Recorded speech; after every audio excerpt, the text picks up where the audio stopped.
What is going on, everybody? Welcome back to the channel. Welcome back to Rewind Tuesday. This is episode 11. My name is Pauly G. This is Pauly G's film review.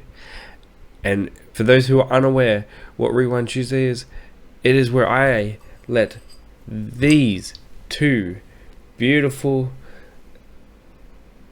12-sided dice pick what movie we watch and review from that scratch off poster behind me. They are apparently the 100 best movies of all time. That's kind of debatable. However, we go on, we march forward. What I do is I roll these two dice in this bowl. That is a 10 by 10. So if I roll an 11, that one particular dice, we roll again. If we roll a 12, we do both dices again. If you haven't checked out any of these Rewind Tuesday videos, I have a playlist over on my channel, or you can watch it right here. The last episode we did on The Godfather. What a classic movie. I have yet to sit down and watch the other ones. Hopefully, really soon we do. But let's get into today's roll. Let's get into today's movie. Let's find out what we're watching. Alright, so just so you know, we have a green dice and a purple dice. Purple is down on that poster. Green is across. Let's roll to find out. 5.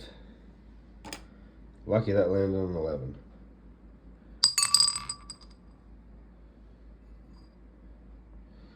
So row 4, movie 5. Alright, we are over at the poster, ladies and gents.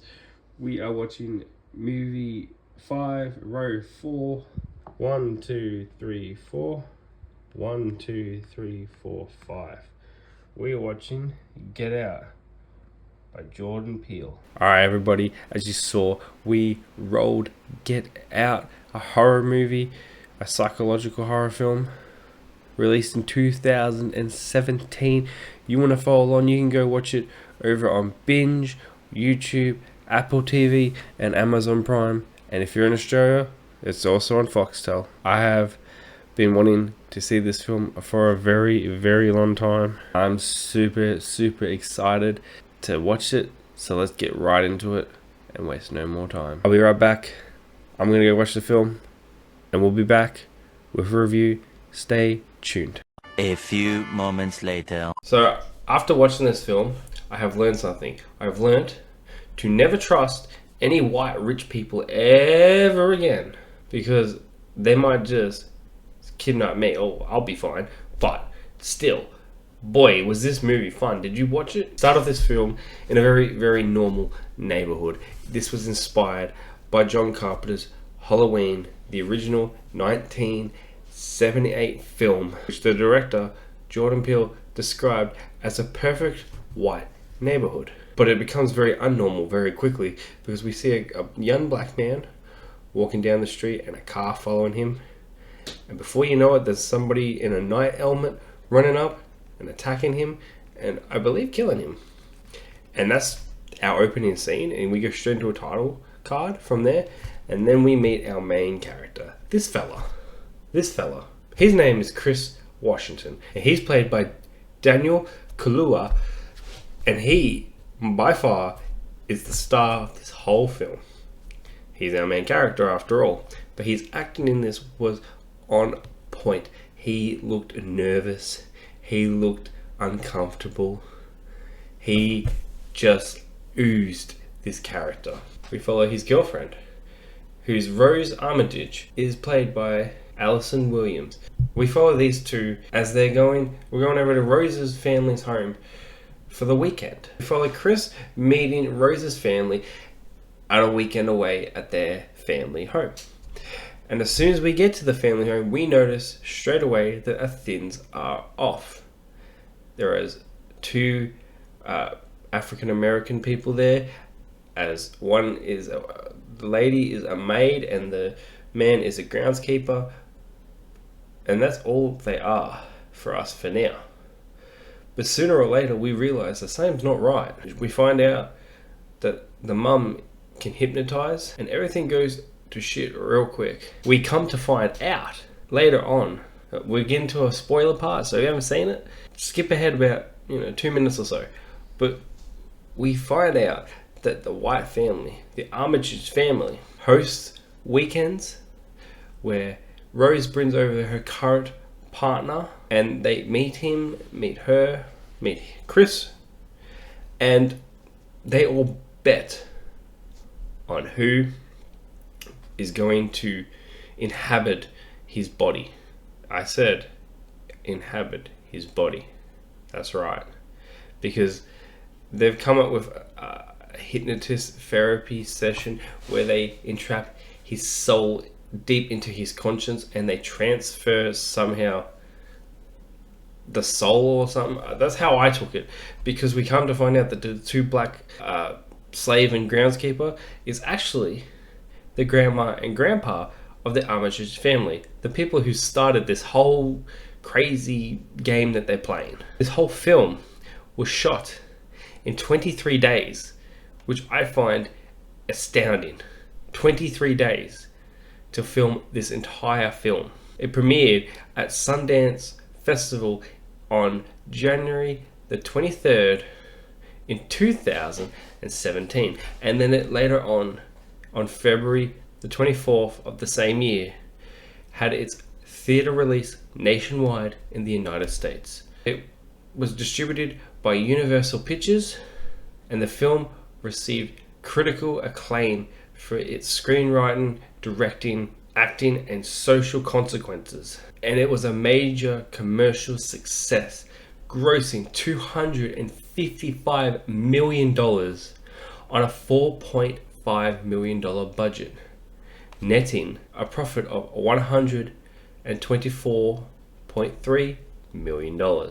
And due to that success, Jordan Peele became the first African American writer, producer, and director to produce and direct a film that debuted and earned more than $200 million worldwide. And this is what Rewind Tuesday is for, because I have not seen all these classic movies, and I'm glad that a more modern movie is on this list. 2017. This might be the newest movie on this list, and I'm so glad that I finally sat down and watched it. I got told before watching it by my partner that it's a headfuck movie. But after watching it, to me, it's pretty straightforward. Yeah, there's some twists and turns, and I find them really interesting. A lot of it I honestly saw coming, for me personally, but I don't think a lot of audiences will see it coming. I know the horror community is very big on Jordan Peele. I haven't ever seen any of his movies. This is my first experience of his horror movie trilogy. There's another 2 movies. And honestly, after watching Get Out, I'm curious to see what his other 2 films are like. You know, Us and Nope. Because I definitely want to check them out and see if they, compared to this film, if they're better than this film. But this film was very fun. I enjoyed it a lot. And that's why, for the plot, I'm going to give it an 8 out of 10. And the only reason it's getting that score is because I personally saw the twists and turns coming. For characters, for casting, all the characters are great. The casting, I think, is perfect. Although I kind of wish they casted somebody with a bit more of a name value. Allison Williams. Before this film, I didn't really know who she was, and I kind of wish it was a bigger name. They've got big names in this film. Why can't they just get a bigger name for this role? I think if they had somebody with a bit more name, like maybe an Anne Hathaway, I think would have been a hell of a lot better.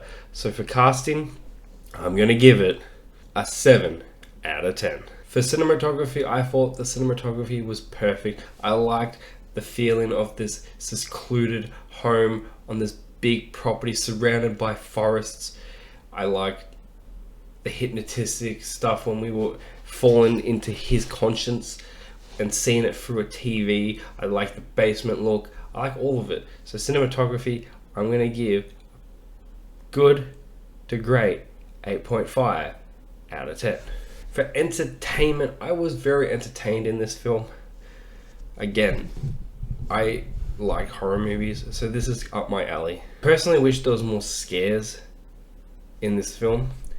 There's not many moments that you're on the edge of your seat, or you have a little jump scare, or any of that stuff. Like, you don't have that issue. It's just a straightforward horror movie. It's psychological more than anything else, and that's what this film is, a psychological horror film. I knew what I was getting into, but still, I kind of wish we had a bit more. You know, the first kill in this whole film was great. I was intrigued. I was wanting to know who the dude was in the night mask. You find out, but when you find out, it's like, oh, that makes sense, I guess. And that's it. Like, I just wish there was more horror. So for horror, we give it a 5 out of 10. Just because the psychological parts, they're good. I'll give them a pass. So this brings me to my overall score, and surprise, surprise, it's not going to get a bad score. Get Out is going to receive, for me, a 7 out of 10. When I was doing my research for this film, I also came across this beautiful, stunning Steelbook 4K box. I think if you can find it for a decent price, you should add it to your collection if you're into steelbooks. I'm into steelbooks, so I'm going to try and pick this one up. But this brings me to my favorite part of Rewind Tuesday. I'm going to go scratch off that poster.